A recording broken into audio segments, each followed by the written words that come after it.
नसीब का लुकमा। मशहूर अरब मुफक्किर और दाई डॉक्टर अली तंतानवी रहमतुल्लाह फरमाते हैं कि वो काबुल में थे कि वजारत खारजा की तरफ से हुक्म हुआ कि फौरी तौर पर एक ज़रूरी काम से रूस चले जाएं। वो तैयार हुए, लेकिन ये परेशानी लाहिक हुई कि गैर मुस्लिम मुल्क है, वहाँ उनका ज़बी मुझसे तो नहीं खाया जाएगा। घर में 2 देसी मुर्गियाँ थीं। बेगम ने ज़िबा करा के ज़ात सफ़र में ये कहते हुए रख दी कि जब तक इनसे काम चलता है चलाना, आगे का अल्लाह पाक बंदोबस्त करेगा।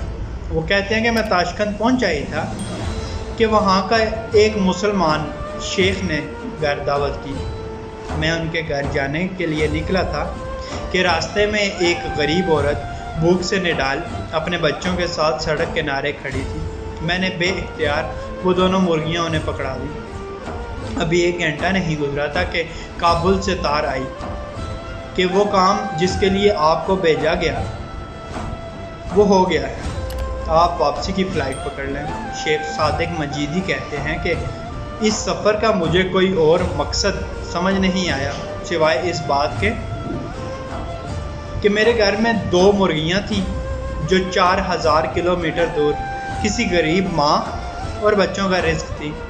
अल्लाह ताला ने मुझे इस काम के लिए अफ़गानिस्तान से ताशकंद भेज दिया कि चल उस गरीब माँ और उसके भूखे बच्चों को ये रिज़्क पहुँचा।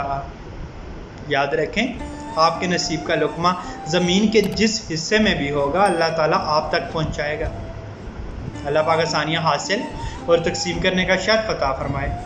आमीन। जज़ाकल्लाह।